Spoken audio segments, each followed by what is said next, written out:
معروف کلام پڑھا کرو، کیونکہ آپ کے جو کلام ہے نا یہ لوگوں کی سوچوں پہ بڑا اثر چھوڑتی ہیں، یہ لوگوں کی سوچوں پہ بڑا اثر چھوڑتی ہیں۔ اب کیا ہے، کیونکہ اب کلام ہی یہ چل رہا ہے، سونا آیا ہے تے سج گئے نے گلیاں بازار، ان پھر کی ہودا اثر ہے، وہ گلیاں بازار ہی سجن ڈے نے، اسی کوئی بھی نہیں سجن ڈے۔ اب حقیقت ہے بھائی، جو بات میں تو کروں گا۔ اور میں نے رات کو پنڈی میں بھی چاروں جگہ یہ پوچھا، چاروں جگہ ماشاءاللہ اسی طرح مجمع تھا، میں نے سب کو پوچھا، میں نے کہا یار یہ جو آپ نے جو لڑیاں لگائی ہیں یہ کہاں سے آئی ہیں؟ یہ جی ہم نے بازار سے لی۔ میں نے جی بازار والے نے کس سے لی ہیں؟ جس نے ڈیلر سے لی۔ میں نے کہا جی ڈیلر نے کہاں سے منگوائی ہیں؟ اس نے کہا جی چائنا سے۔ تو میں یار پھر میلاد کا مزہ تو نہ آیا، چائنا والی لگ گئی، مدینہ والی اتر گئی، یہ تو نہ مزہ ہوا۔ ہاں جی یہ نہیں مزہ کوئی کہ چائنا والی لگ گئی ہیں، یہ کیا مزہ ہوا؟ چائنا والی لگ گئی، مدینے والی نہیں لگی، اتر گئی، یہ تو نہ مزہ آیا۔ نہیں ہے جی، میں آپ سب سے گزارش کروں گا چائنا والی بھی لگاؤ اور مدینے والی بھی لگاؤ۔ اور آپ کچھ باتیں ہوتی ہیں جو جا کے بابوں سے پتہ چلتی ہیں۔ یہ انڈیا کے شاعر ہوئے ہیں، میں نے بس ایک دو بندے کی ڈیوٹی لگائی ہے کہ ان کی کو بیاض مل جائے، پتہ چلے وہ ربائی تھی کیا۔ مرزا بیدل یہ انڈیا کے شاعر ہوئے ہیں، میں نے ملی نہیں، اللہ کرے مل جائے۔ وہ لکھا ہے کہ انہوں نے نا ایک ربائی لکھی ہے حضرت اسی انداز پہ، بلغ الاولی بکمالہ کشف الدجی بجمال، اسی انداز میں انہوں نے کو ربائی لکھی۔ اور وہ ربائی ٹریول کرتی کرتی نا یہ افغانستان تک گئی، وہاں کابل میں ایک نوجوان نے یہ ربائی پڑھی اور اس کے دل میں خیال آیا یار ویکھنا چاہیے تھے بندے نے، کو حضور دا عاشق ہی لگتا ہے۔ اور وہ لکھا ہے کہ وہ بیچارہ کابل سے چلا اور دہلی آیا، پی آئی اے کا تو نام و نشان کوئی نہیں تھا، اور ٹیوٹا بھی کسی نے سوچی بھی نہیں تھی، پتہ نہیں کیسے آیا ہوگا وہ دیوانہ۔ وہ لکھا ہے کہ جب دہلی پہنچا نا اور دہلی کے مرکزی دروازے پہ آ کے نا اس نے کسی بندے کو یہ ربائی سنا کے پوچھا کہ میں نے اس بندے سے ملنا، تو اس وقت مرزا بیدل نہ بیٹھے داڑھی اتروا رہے تھے، تو بندہ آگے سے کہتا ہے جی جنہوں تسی ملنا ہو بہ کے داڑھی لوان دے۔ اس نے کہا نہیں حضرت آپ خطا پہ ہیں، یہ جس نے ربائی لکھی اس نے کہا میں بھی اسی کی بات کر رہا ہوں۔ دل کیا انہیں ملنا، چلیے واپس، نہیں دور آیا تھے نکلے مغرو کی، پھر دل میں خیال نہیں ملتے ہیں۔ وہ لکھا ہے کہ جب وہ دیوانہ پہنچا نا تو اس وقت جو نائی تھا نا وہ اس کے چہرے پہ اس طرح چلا رہا تھا، ظاہر دل ٹوٹا تھا، بڑا جذباتی تھا، وہ بڑا جذباتی ہو کے کہتا ہے مرزا ریش میں تراشی، وہ مرزا داڑھی لو آنڈے ہیں، انداز تھوڑا جذباتی تھا نا، تو آگے سے مرزا اس کو کہتے ہیں مرزا بیدل، او بھائی تو اتنا جذباتی کیوں ہو رہا ہے؟ میں اپنا منہ چھیل رہا ہوں نا، کسی کا دل تو نہیں چھیل رہا ہے، تو اتنا جذباتی کیوں ہو رہا ہے؟ میں اپنا ہی منہ چھیل رہا ہوں نا، کسی کا دل تو نہیں چھیل رہا۔ لیکن جو آنے والا تھا وہ بھی کوئی خاص تھا، وہ کہتا ہے تو کسی کے دل کی بات کرتا ہے، اور حقیقت تو یہ ہے دل رسول اللہ میں خراشی، تو حضور کے دل کو تکلیف دے رہا ہے۔ اس لیے حضرت جی میں آپ سے کہوں گا اگر میلاد کا صحیح مزہ لینا ہے تو چائنا والی بھی لگاؤ اور مدینے والی بھی لگاؤ، یہ ضرورت ہے حضرت۔ اور میں نے کہا نا صوفیوں کے جملے ہمیشہ کڑوے ہوتے ہیں، اس لیے پھر وہ بیچارے تنقید کا سامنا بھی ان کو بڑا کرنا پڑتا ہے۔ اور یہ جب کسی صوفی نے یہ فقرہ لکھا تھا نا تو تب یہ لائٹیں نہیں ہوتی تھی، تب دیے جلائے جاتے تھے، تو پھر اس نے بڑے دکھ سے ایک فقرہ لکھا تھا، وہ کیا کہتے ہیں؟ وہ کہتے ہیں معبدوں کے چراغوں کو بجھا دو، معبدوں کے چراغوں کو بجھا دو کہ ابھی قلب انسان میں اندھیرا ہے، نہیں ہے، باہر بھی لگاؤ اور اندر بھی لگاؤ۔ اور آج حضرت ہمارے معاشرے کو ضرورت ہے اس بات کی کہ باہر بھی لائٹیں لگیں اور اندر بھی لائٹیں لگیں، کیونکہ لائٹیں باہر ہی ہیں۔ اب مجھے سمجھ نہیں آ رہی اندر کے لیے کیا الفاظ بولوں کہ اندر کے حالات بڑے سخت ہیں، نہیں ہے۔ اس وقت ضرورت ہے کہ ہمارا جو رشتہ حضور نبی علیہ السلام سے روحانی طور پہ کمزور ہوتا جا رہا ہے اس رشتے کو مضبوط کریں نہیں۔ اور میں پھر اس پہ سب کو یہی کہتا ہوں حضرت جی سجاؤ بھی تھے سجو بھی، ہم سجا رہے ہیں، اللہ کا شکر ہے۔ یہ دیکھیں نا یہ سجے بیٹھے ہیں حضرت جی، میں آپ کی اور اپنی بات کر رہا ہوں، یہ اللہ کا شکر ہے یہ سارے سجے بیٹھے ہیں، میں آپ کی اور اپنی بات کر رہا ہوں حضرت جی، سجاؤ بھی اور سجو بھی حضرت۔ اور میں بس اب وقت اتنا نہیں ہے کیونکہ، اور میں آپ کو دو تین بس باتیں میں کر کے گوش گزار چاہوں گا، اور اللہ کرے حضرت یہ رنگ ہم سب میں چڑھ جائیں کیونکہ وہ کس طرح سجے ہوئے تھے۔ میں اس دن پڑھ رہا تھا کہ جب حضور نبی علیہ السلام کا وصال مبارک ہوا نا، حضور نے پردہ فرما لیا اور جناب سیدنا صدیق اکبر رضی اللہ تعالیٰ عنہ خلیفہ رسول ٹھہرے. تو جو جگہ آپ کے لیے مقرر کی گئی تھی نا وہاں بیٹھے ہوئے تھے. ایک بچی آ گئی اور اس نے آ کے نہ رونا شروع کر دیا. آپ نے اس سے پوچھا کیوں رو رہی ہے؟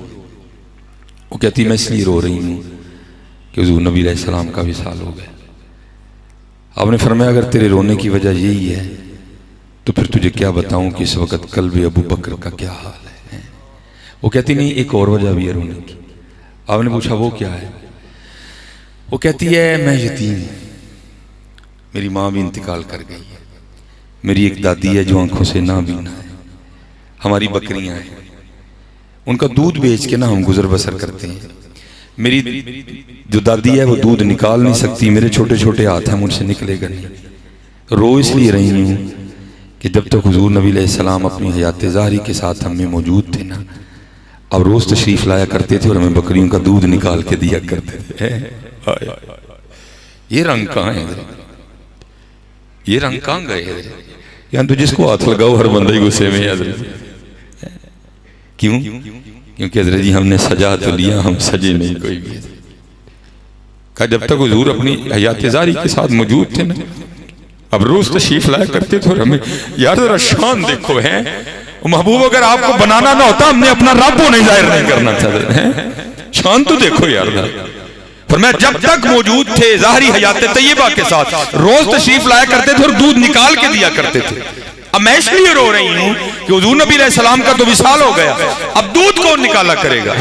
ذرا سنو یار غار و یار مزار, آپ ہی رو پڑے. اور آپ نے فرمایا بیٹی گھبرانا, حضور نبی علیہ السلام کا تو وصال ہو گیا لیکن ابو بکر زندہ ہے, اور جب تک ابو بکر زندہ رہے گا تیری بکریوں کا دودھ آ کے ابو بکر نکالا کرے گا.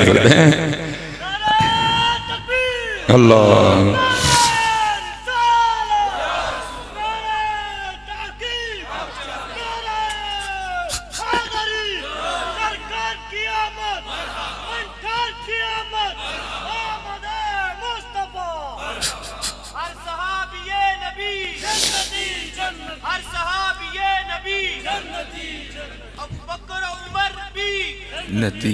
عثمان و علی بھی, امیر معاویہ بھی جنتی, ہر صحابی نبی جنتی. اس لیے حضرت جی کوشش کریے کہ سجائیے بھی اور سجیے. یہ جو کام رک گیا نا حضرت جی, اس کی ایک بہت بڑی وجہ یہ بھی ہے کہ ہم سجا تو رہے ہیں, ہم سج نہیں رہے. حضرت بایزید مستامی علیہ الرحمہ میں نے پڑھا ہے کہ حضرت نے ساری رات قیام فرمایا کرتے تھے. رات پوے تے بے دردان او نیند پیاری آوے تے درد مندان یاد سجن دی پئی ستیاں آن جگاوے. حضرت جی دعا کیا کرو اللہ میں بھی جاگنے کی توفیق عطا فرمائے. آپ کا کام دعا کرنا ہے, باقی حضرت جی ذالک فضل اللہ یؤتیہ من یشاء. پھر جگاتے ہیں حضرت جی. ہمارے ایک بہت بڑے محدث ہوئے ہیں حضرت محمد حسین بغدادی رحمۃ اللہ تعالی علیہ. آپ فرماتے ہیں میں نے نا ایک لونڈی خریدی, کہتے ہیں میں اس کو گھر لایا, میں نے سارا گھر دکھایا, میں نے کہا یہ کمرہ بھی تو رکھ سکتی ہے, یہ بھی تو رکھ سکتی ہے, یہ بھی تو رکھ سکتی ہے. اب فرماتے ایک کمرہ تھا جس میں گھر کا کوڑا کباڑ پڑا ہوا تھا. وہ کہتی مجھے کہنے لگی جی میں نے یہ رکھنا ہے. اب فرماتے میں نے اس کو کہا اتنے سونے کمرے ہیں تو وہ چھوڑ کے یہ رکھ رہی ہے. تو اب فرماتے وہ آگے سے مجھے کہنے لگی محمد حسین آپ کو کسی نے کہا کہ کمرے سامان سے سونے ہوتے ہیں, کمرے تو یار کے نام سے سونے ہوتے ہیں. میں جہاں بھی رہوں گی اپنے یار کا نام لوں گی, کمرے سونے ہو جائیں. فرماتے حیران میں ہوا ایک لونڈی اور اتنی باریک بات. اب فرماتے میں نے کہا ایک گھر سے بک کے دوسرے گھر میں جانے والی ہے, کسی عالم سے سنا ہوگا اس نے مجھے بھی کہہ دیا.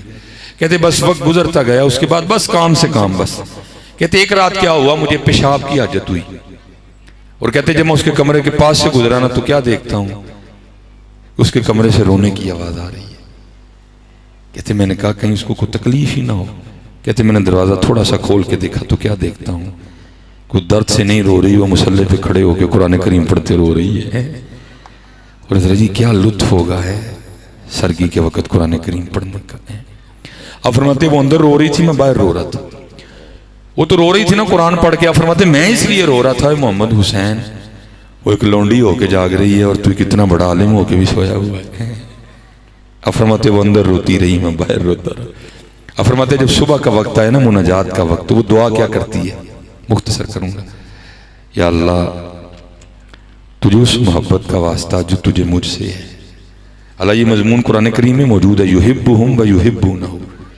اب فرماتے میں اٹھ کھڑا ہوا. میں نے کہا ٹھیک ہے تیرے معاملات ذرا مضبوط ہیں لیکن اپنے الفاظ واپس لے، اور اس طرح نہ کہہ یا اللہ تجھے اس محبت کا واسطہ جو تجھے مجھ سے ہے، بلکہ اس طرح کہہ یا اللہ تجھے اس محبت کا واسطہ جو مجھے تجھ سے ہے.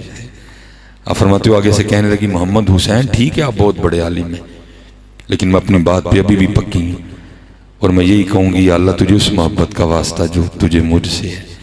اب فرماتے پھر میں نے کہا میں بھی اس طرح نہیں مانوں گا، دے دلیل کہ اس کو تجھ سے محبت ہے. اب فرماتے ہو آگے سے مجھے رو کے کہنے لگی محمد حسین اس سے بڑی اور دلیل کیا ہو سکتی ہے کہ اس کو مجھ سے محبت ہے. وہ محبت ہے تو جگہ رکھا ہے نا، وہ محبت ہے تو جگہ رکھا ہے نا، تجھ سے نہیں ہے تجھے سلا دیا.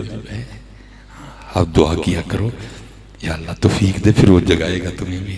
ہاں آپ ہی بھائی کتے اٹھیا جاندہ ہے، وہی اٹھتا ہے جس کو وہ اٹھاتے ہیں.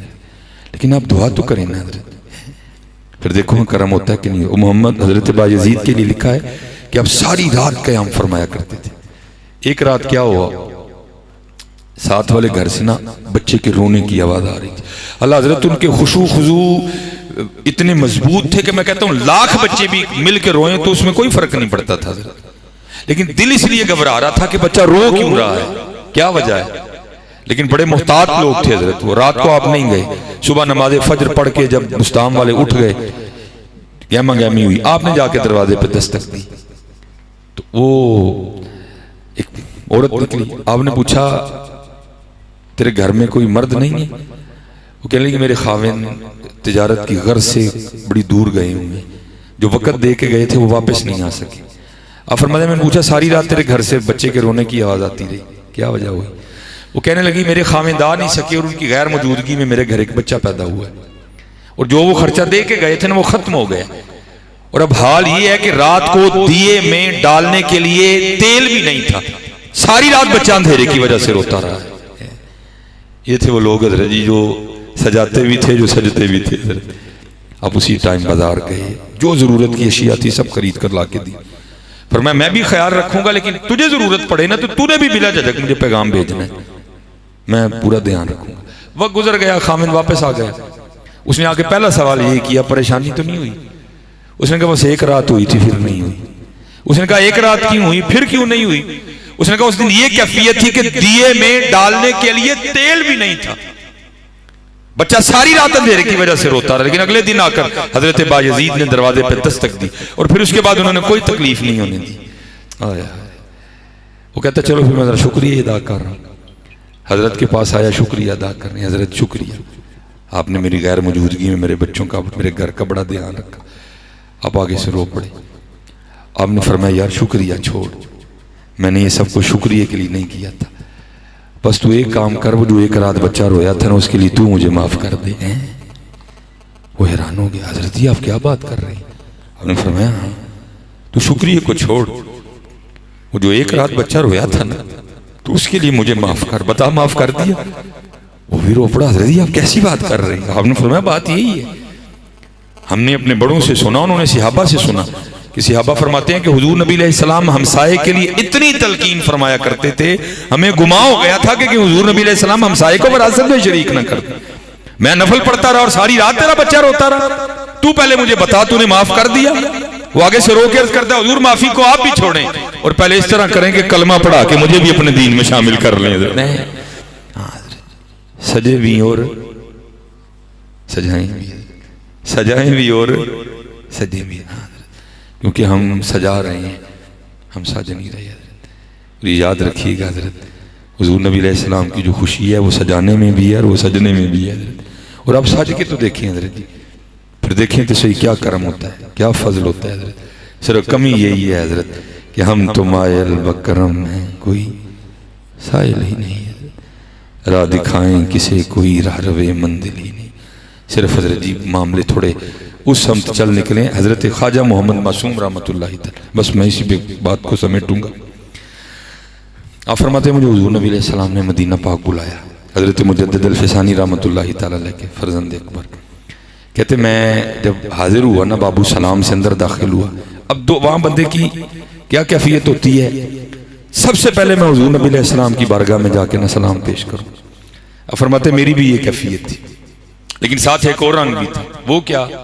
فرماتے میرا دل تو یہ چاہ رہا تھا کہ بس جاؤں اور جا کر سلام پیش کروں، لیکن کہتے حضور نبی علیہ السلام کا حکم وہاں کیا تھا کہ جب تم مسجد میں آؤ اور وقت بھی ہو اور تم وضو میں بھی ہو تو پہلے آ کر 2 رکعت تحیت المسجد ادا کرو.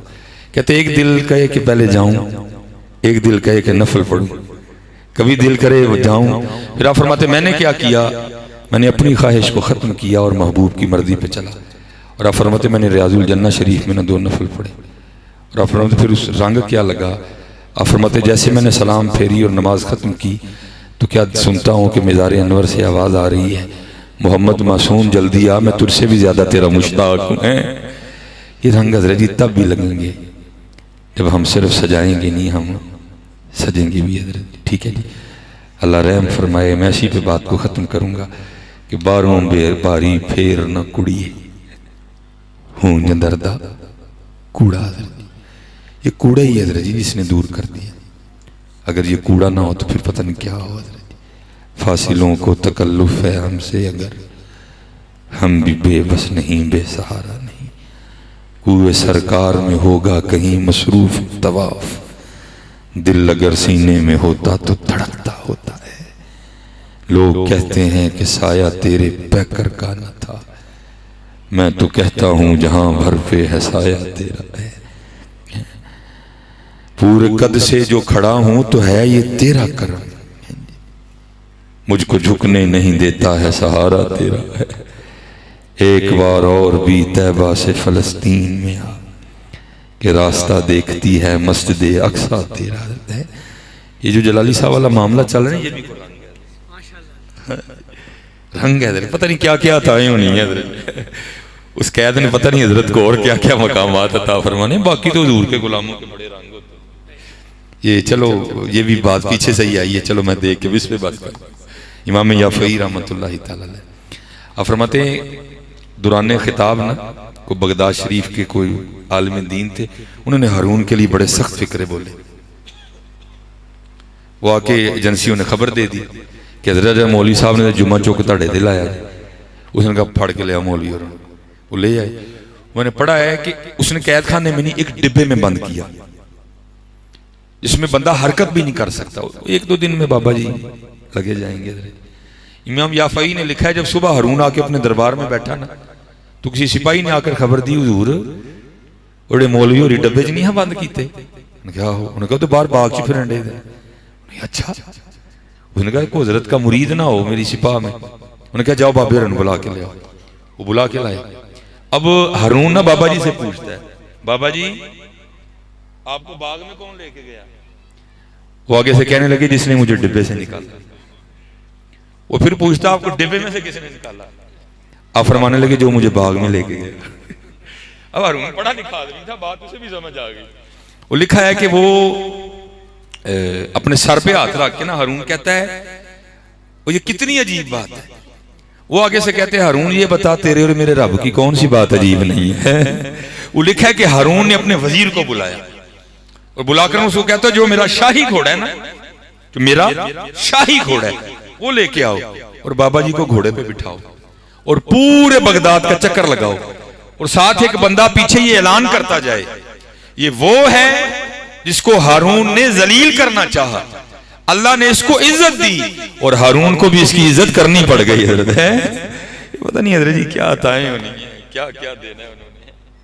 باقی انشاءاللہ وقت تو مشکل ہے، تکلیف بھی ہوتی ہے حضرت. ملک پاکستان عوامی اہل سنت کی کثرت، لیکن دکھ کی بات یہ ہے کہ حضرت دعا کرو حضرت اتحاد ہو حضرت، ہم ایک ہوں حضرت، اس وقت ضرورت ہے حضرت. اور اللہ معاف فرمائے ہم جو دیکھ رہے ہیں نا یا جو ہم نے کتابوں میں پڑھا ہے یہ ہمارے ملک پاکستان میں عراق والے حالات پیدا کرنے لگے ہیں، کیونکہ عراق میں بھی اسی طرح ہوا تھا حضرت، عوام اہل سنت بیوروکریسی رافضی ساری ہے، اور آج بھی پھر وہی رنگ آ رہا ہے۔